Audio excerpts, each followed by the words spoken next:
हो ना। तो कल ही से पूरे हरियाणा की सियासत में तहलका मचाने वाली जो खबर है वो लगातार चली हुई है, और मैं बात कर रहा हूं भाजपा के प्रदेश अध्यक्ष मोहन लाल बड़ोली और रॉकी मित्तल के ऊपर जो एफआईआर दर्ज हुई है उसको लेकर। तो उसी को लेकर अब हम लाइव जुड़ चुके हैं, लेकिन उसमें अभी तक का क्या कुछ स्टेटस अभी आप मानते हैं? हालांकि ये जांच का विषय है, क्या इस तरीके की घटना घटित हुई या नहीं हुई, और कसौली के होटल की ये जो जिस तरीके से वो एफआईआर है उसमें बताया गया है कि कसौली के होटल की यह घटना है, जैसा कि पीड़िता का कहना है।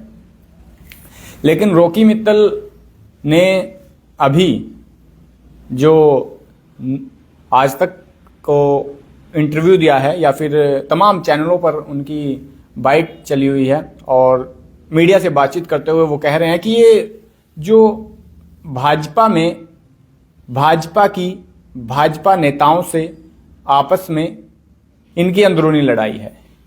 यानी मोहनलाल बड़ोली के ऊपर मोहनलाल बड़ोली सियासत का शिकार हो चुके हैं, और सियासत के शिकार में जो उन्होंने साफ तौर से एक बात कही है कि मोहनलाल बड़ोली दोबारा से प्रदेश अध्यक्ष बनने जा रहे हैं, और उसी को लेकर ये पूरा प्रोपेगेंडा किया गया है। और रॉकी मित्तल ने माफ़ी भी मांगी है कि मुझे माफ़ करो कि मुझे इस तरीके के प्रोपेगेंडे में ना फंसाया जाए। और जो पूरी बातचीत के दौरान उन्होंने एक नाम ऐसा लिया है जिसमें कहा गया है कि वो भाजपा नेता टिकट मांग रहे थे, लेकिन बड़ोली साहब ने उन्हें टिकट नहीं दी, और टिकट ना मिलने के कारण अब उन्होंने ये पूरा जाल बिछाया या इस तरीके की बातें उन्होंने कही है। लेकिन ये फिलहाल जांच का विषय है कि इस तरीके की घटना हुई है या नहीं हुई है। रॉकी मित्तल ने तो ये भी कह दिया कि नार्को टेस्ट होना चाहिए, और शराब पीने की बात जो कही गई है, शराब पिलाने की बात जो कही गई है, तो उसमें वो कहते हैं कि आज तक मैंने शराब छोड़ो धूम्रपान भी नहीं किया। और माननीय प्रधानमंत्री नरेंद्र मोदी जी से उन्होंने अपील की है कि इन चीज़ों से उन्हें निकाला जाए और इन चीज़ों पर गौर की जाए। और पड़ोस के ही प्रदेश में अभी चुनाव चले हुए हैं, या मैं बात कर रहा हूँ दिल्ली की, तो दिल्ली में चुनाव चले हुए हैं, और इस तरीके की घटना और इस तरीके से ये शिकायतें एफआईआर होना, तो कहीं ना कहीं सियासत इसके पीछे है या नहीं है, इसी को लेकर बातचीत करेंगे। लेकिन अभी हमने जब रॉकी मित्तल से फ़ोन पर बातचीत करने की कोशिश की, तो हमारे पास जो उनके संपर्क सूत्र है, forwarded his calls to another number. Please stay on the line while call gets connected. आपने जिस व्यक्ति को कॉल किया है उन्होंने the dialed number does not exist. Please check the number you have dialed. Dial number not exist. ये देखिए Rocky Mittal की फोटो लगी हुई, और उनका जो नंबर है वो मैं नंबर नहीं साझा करूंगा, लेकिन दूसरा नंबर जो हमने उन्हें मिलाने की कोशिश की, हालांकि पहले हमारी बातचीत हुई, 2 दिन पहले भी बातचीत हुई, इस तरीके की किसी प्रकार की जो बात निकलकर उस समय सामने नहीं आई। और अभी दूसरा नंबर भी हम ट्राई कर रहे हैं, लेकिन अभी तक उनसे संपर्क नहीं साधा जा सका है। ये देखिए दूसरा नंबर हम मिलाते हैं। जिस नंबर नाल तुसी संपर्क करना चाहते हो और ये स्विच ऑफ है, कृपा करके थोड़ी देर बाद कोशिश करो। जिस नंबर से आप संपर्क करना चाहते हैं वह अभी स्विच ऑफ है, कृपया कुछ समय पश्चात प्रयास करें। The number you are calling is currently switched off. Please try later.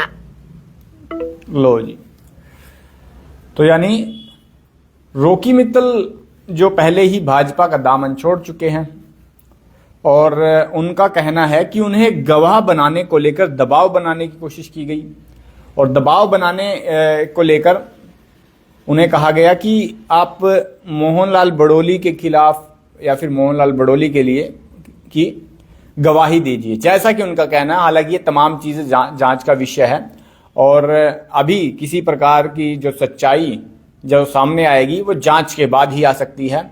पीड़िता ने आरोप लगाया है कि उन्हें एक्ट्रेस या फिर मॉडल बनाने की बात जो रॉकी मित्तल के द्वारा कही गई और उसके बाद उनके साथ दुष्कर्म किया गया और झांसा देकर दुष्कर्म किया गया, अभिनेत्री बनाने को लेकर झांसा दिया गया और उसके बाद उनके साथ दुष्कर्म किया गया। और भाजपा नेता और भाजपा के हरियाणा के बड़े नेता मोहनलाल बडोली प्रदेश अध्यक्ष, उनके ऊपर भी इसी प्रकार के गंभीर आरोप है कि उन्होंने उनके साथ दुष्कर्म किया। और अभी जो पड़ोस के राज्य में उन पर एफआईआर दर्ज हुई है, 2 नाम उसमें सामने आए हैं। जैसा कि 2 नाम पर मैं आपको बता रहा हूं कि रॉकी मित्तल और भाजपा प्रदेश अध्यक्ष मोहनलाल बडोली। फिलहाल इन तमाम चीजों को लेकर और रॉकी मित्तल के बयानों को लेकर, हालांकि रॉकी मित्तल का बयान सामने आया और मोहनलाल बडोली का भी ये कहना है कि इस तरीके की जो बातें हैं वो अभी मीडिया में तूल पकड़ रही है और ये तमाम चीजें उन्होंने साफ तौर से इसे किनारा करते हुए वो नजर आए। और जब उसमें आप देखेंगे कि एफआईआर में जो आप डेट देखेंगे, मामला लगभग महीने पुराना जो है, लेकिन मामला पुराना है लेकिन अब वो सामने आया है। क्या इस तरीके का अंदेशा इन दोनों नेताओं को नहीं था कि प्रदेश अध्यक्ष मोहनलाल बडोली को नहीं था और रॉकी मित्तल को नहीं था? हालांकि रॉकी मित्तल का कहना है कि उन्हें अभी पता चला और जब उनके पास मीडिया के लोगों के फोन आए और उनके शुभचिंतकों के फोन आए तब उन्हें ये तमाम चीजें पता चलती है। फिलहाल आपका इस पूरे मुद्दे को लेकर क्या कुछ कहना है और क्या इसके पीछे सियासत है, क्या इसके पीछे कुछ और कारण है और क्या कारण है इन तमाम दोनों नेताओं के बयानों को लेकर? और पीड़िता ने जो शिकायत में लिखा है, एफआईआर में जो बताया गया है, वो क्या कुछ बयां करता है? कमेंट बॉक्स में राय जरूर दीजिएगा और चैनल को फॉलो करना ना भूलें ताकि तमाम अपडेट आप तक पहुंचती रहे।